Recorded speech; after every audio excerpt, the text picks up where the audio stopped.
we got a new office. So this is going to be a little bit of a different video, and it's kind of been in the making for a little while now. But let's back up a little bit. Hey everyone, my name is Rohan, and if you're new here, welcome to the channel. So kind of towards the end of last year, Raghav and I started chatting about what sort of things we wanted to accomplish for 2025. And one of the things that came up is that we wanted to shoot more types of content and also expand the types of videos that we can make. Up till now, Raghav and I have been working out of our respective home offices, but this really isn't ideal for collaborating. And so we decided to get a studio space that we could really collaborate in and make all sorts of new type of content. We actually hunted around for quite a while. I mean, where we are, there is a decent amount of office space, but either it was too pricey, too small, or just really difficult to get to. But when we came across this space, it seemed like a no-brainer. I mean, it has the perfect balance of price, accessibility, and of course, square footage. And as you can kind of see, we're still filling out the space, but we'll do a full studio tour sometime soon. But in today's video, we're gonna go over the desk setup for the studio and talk about some of the choices that I made and things to think about when you're building your desk setup. And stay tuned to the end because we have a small surprise for all of you. Let's jump right in.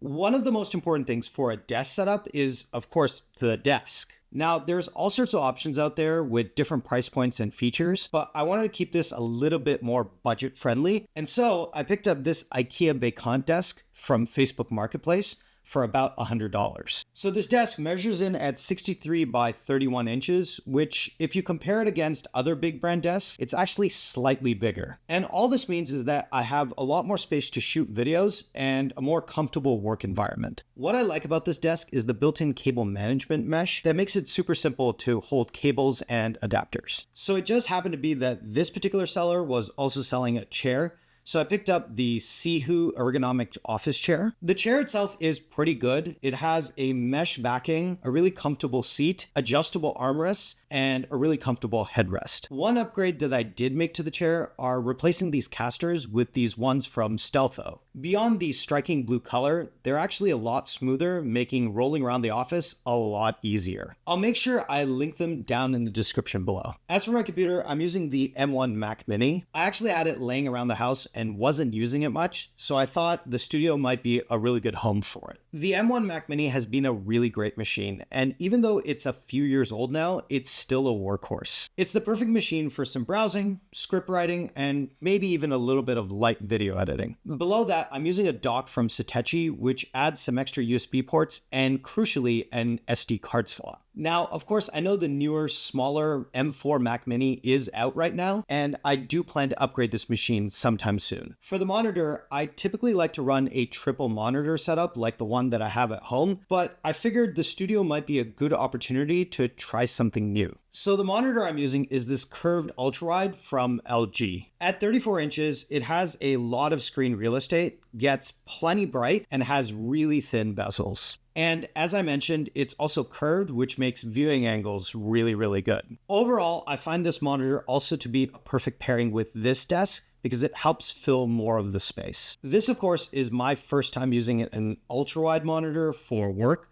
so I'm definitely curious as to how this is going to go over the next few months. Maybe I'll upgrade to a super ultra wide. Leave a comment down below in terms of some of your monitor recommendations. Oh, and really quickly, I actually have the monitor sitting on a monitor arm from Vivo. Now, I've recommended Vivo a bunch of times to a bunch of my friends, just because they make a solid monitor arm for the price. Assembly is pretty simple, and I finished it in about 20 minutes. I got it in the white colorway to match the desk, and it actually comes with some pretty convenient cable management. Okay, hang on. I think one of the packages for this desk setup just arrived.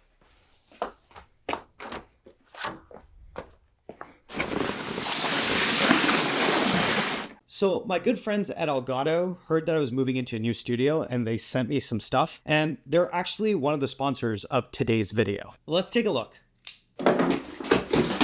So first up, they actually sent me their Stream Deck Plus. Now, some of you might remember that I reviewed the MX Creative Console a few months ago, and that's actually largely based on the success that Elgato has had with their Stream Deck line. Similar to the Creative Console, you've got a few different buttons along the top that you can customize to do different actions, and of course you can change the look of the buttons. And below that, there are these dials that you can use to adjust things like the microphone or headphone volume, or if you're connected to some of Elgato's key lights, you can adjust the brightness. But then on the back, see how there's this USB-C port? Well, Elgato created a couple of removable extension modules. So in front of me, I have the USB hub as well as the XLR dock. The USB hub is actually pretty straightforward. It adds 2 USB-A ports and up to 4 USB-C ports. One of these is actually capable of 100 watts of power delivery, so you can charge something like a laptop. And then the other module is this XLR extension that adds a USB-C port, a headphone jack, and an XLR input for something like a mic. Now, speaking of microphones, Elgato also sent me their Wave DX XLR mic. My favorite mic is actually the Elgato Wave 3, which I use at home for things like video calls. But after testing this mic, I think this might be my new favorite. So as I mentioned, this is actually an XLR mic, which makes it excellent for audio recording. It uses a cardioid polar pattern. I'll throw up an image up here.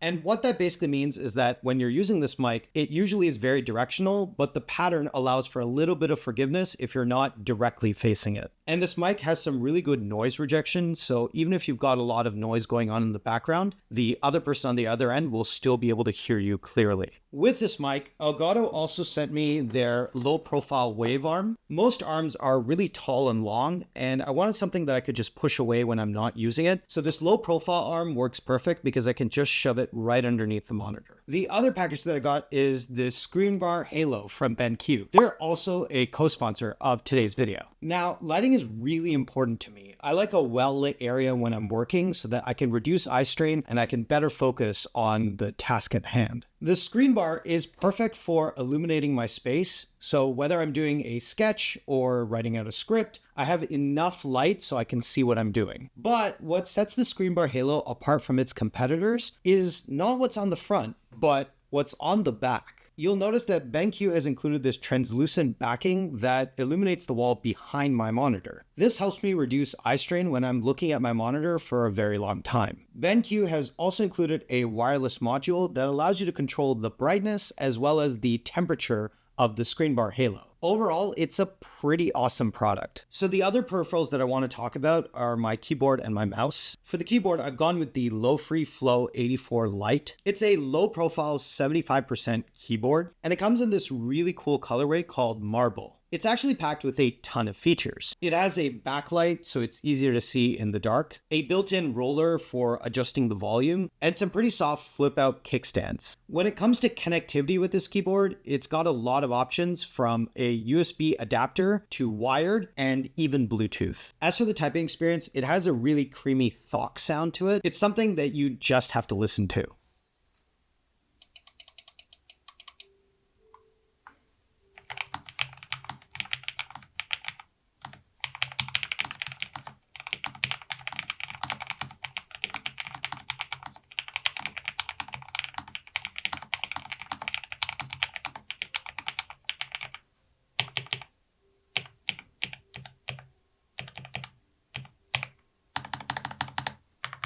As for my mouse, I'm using the Logitech G305 Lightspeed. Despite its compact size, it really packs a punch. It has a 12,000 dpi sensor at a 1000 Hz polling rate, 6 programmable buttons, and up to a 250-hour battery life. And all of this in a pretty light package at just 99 grams. And it's a really budget-friendly option for what you're getting. I mean, I picked this one up on sale for $40, but you can find it even on regular price for about 70 bucks. Also, if you're wondering about the desk mat that I'm using, it's this one from Delta Hub. Now, if Delta Hub sounds familiar, they make the Carpio ergonomic mouse wrist rest, but they make a pretty good desk mat. It comes in this dark gray colorway, and on the bottom it has this dot grid that makes the mat anti-slip. So whether you're moving your mouse or typing on your keyboard, it's not going to move anywhere. And that's pretty much it for this desk setup. I tried to keep things a little bit more basic and not overcomplicated, but it's definitely headed in the right direction. Oh, And about that surprise. So about 3 weeks ago, we hit 2,500 subscribers on YouTube and just over 2,000 followers on TikTok. So we're actually going to do a giveaway.